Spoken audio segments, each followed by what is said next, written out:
South Carolina's on a dominant streak right now. I mean, seriously, they're on a dominant streak right now. And Don Staley, the institution, is taking her very dominant Lady Gamecocks into Tuscaloosa to face Christy Curry and the Alabama Crimson Tide. Now, Alabama's just lost to Oklahoma and Texas A&M. Now, mind you, you take a look at, the Sooners have a strong team. Texas A&M isn't that bad, but they also lost LSU badly, 40 points. They did beat Ole Miss. They did beat UGA. I mean, seriously, they got some good wins. They're currently 23rd in the nation. They're 20-6 record with 6-6 in the SEC.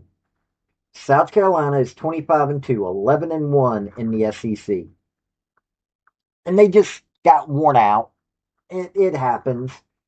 Doesn't mean that they're not an amazing team. They really are.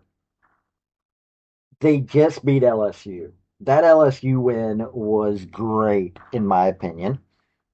79-72. Uh, they mollywopped everybody. Tennessee, they gave the Lady Balls a historic whooping.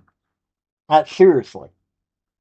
Lady Balls have never lost by 43 before. They had never lost by 40 before. And, well, they did it to the Lady Balls.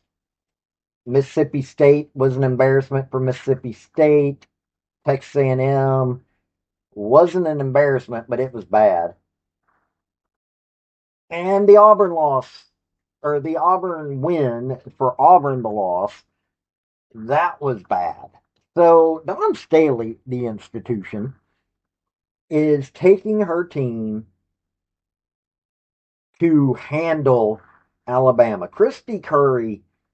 Now I have to admit she was not happy after that loss, 79-71 to Oklahoma, right after just losing to Texas A&M. Right now, it looks like Alabama should still make the NCAA tournament, but 6-6, they're. Let's see here. I'm trying to find exactly what they are in the SEC. Rank wise, they're pretty far down. Um, they they're 5 games behind. I mean, they're lower than Tennessee, Ole Miss, Oklahoma, Kentucky. I mean, it's South Carolina's at the very top of the heap, 11-1.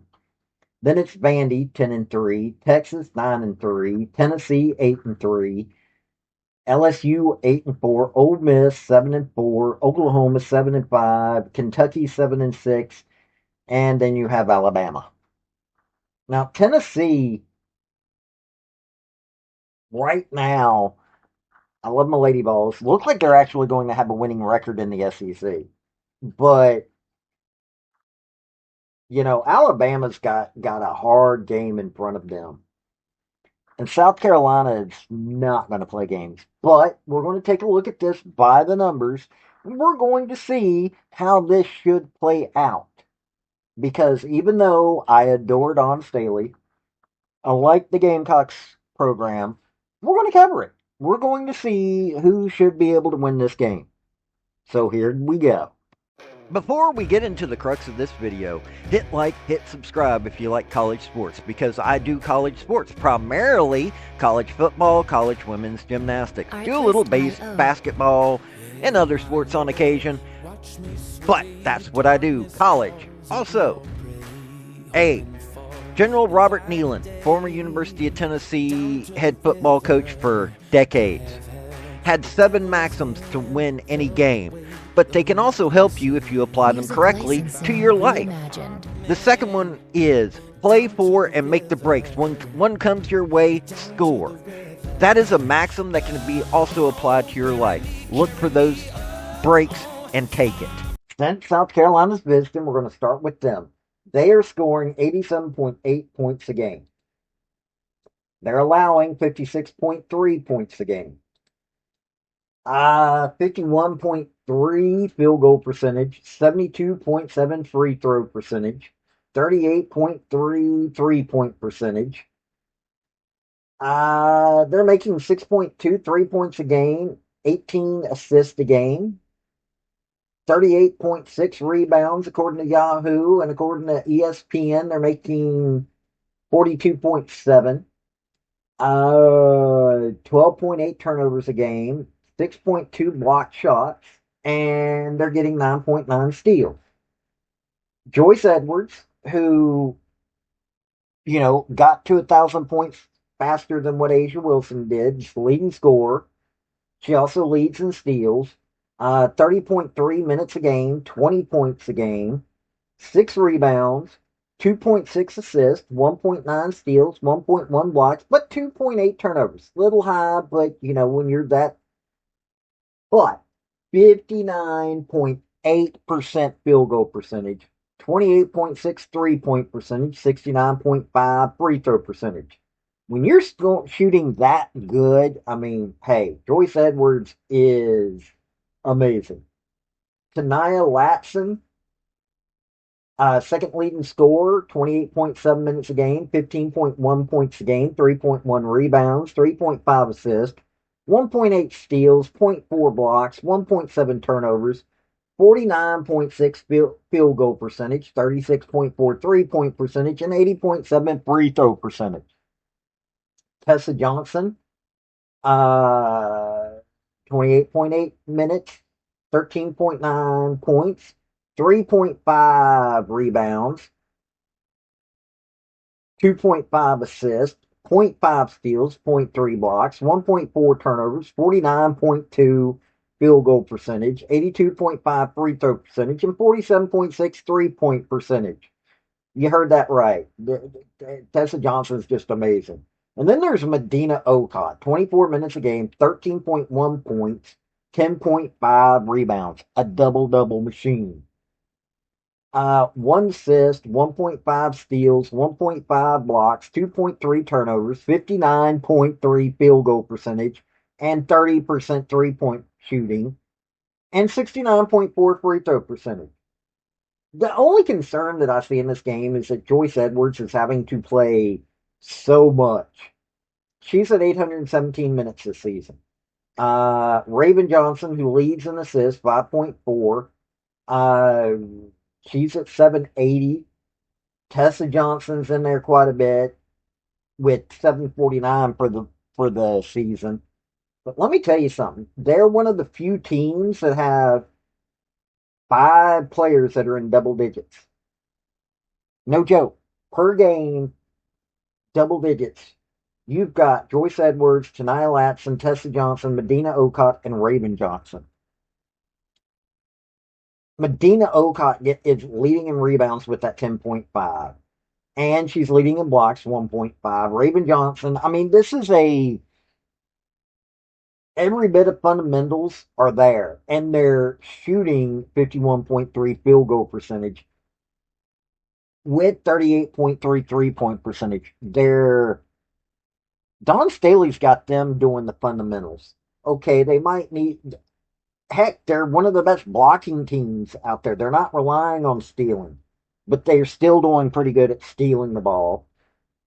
Perhaps assist would be the only thing that I would say might be a little off.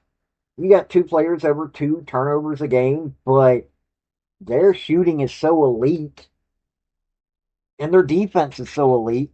Who cares? I mean, seriously, this is them and UConn are probably going to have a rematch this season. So, Alabama, they're scoring 71.3 points a game, allowing 58.9 points a game. They're at 44.3 field goal percentage, 73.1 free throw percentage, 37% for the 3-point line. They're not bad. They're actually better at free throw shooting. They're not that far off on 3-point, but they are a little ways off on the field goal percentage. And scoring, well, defense, though, is not bad. 8.3 3 points made a game. That's better than South Carolina. They're only getting 14 assists, though, so they're not working as a team.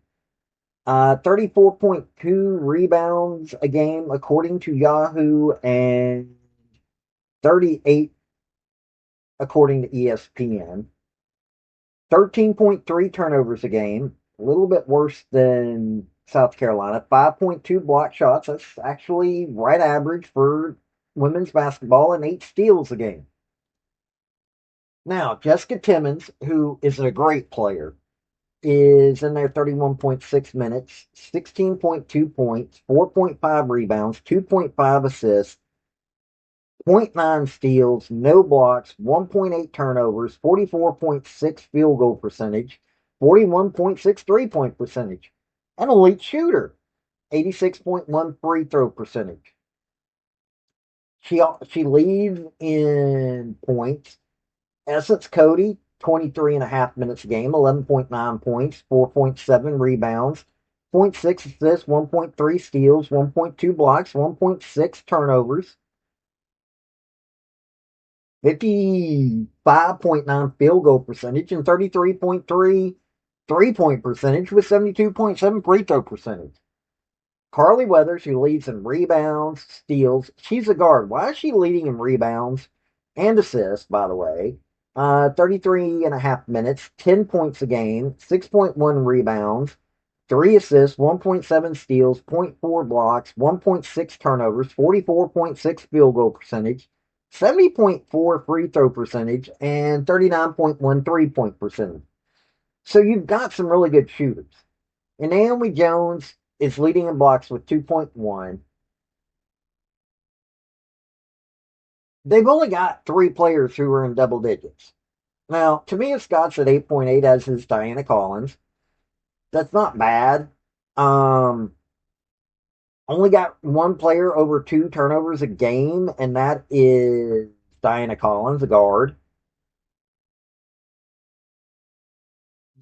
I still don't understand why you have a guard that's leading in rebounds.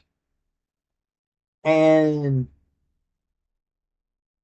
honestly, I mean, their shooting is really good, especially for the people they rely on. Jessica Timmons and Carly Weathers, though, are in these games way too much.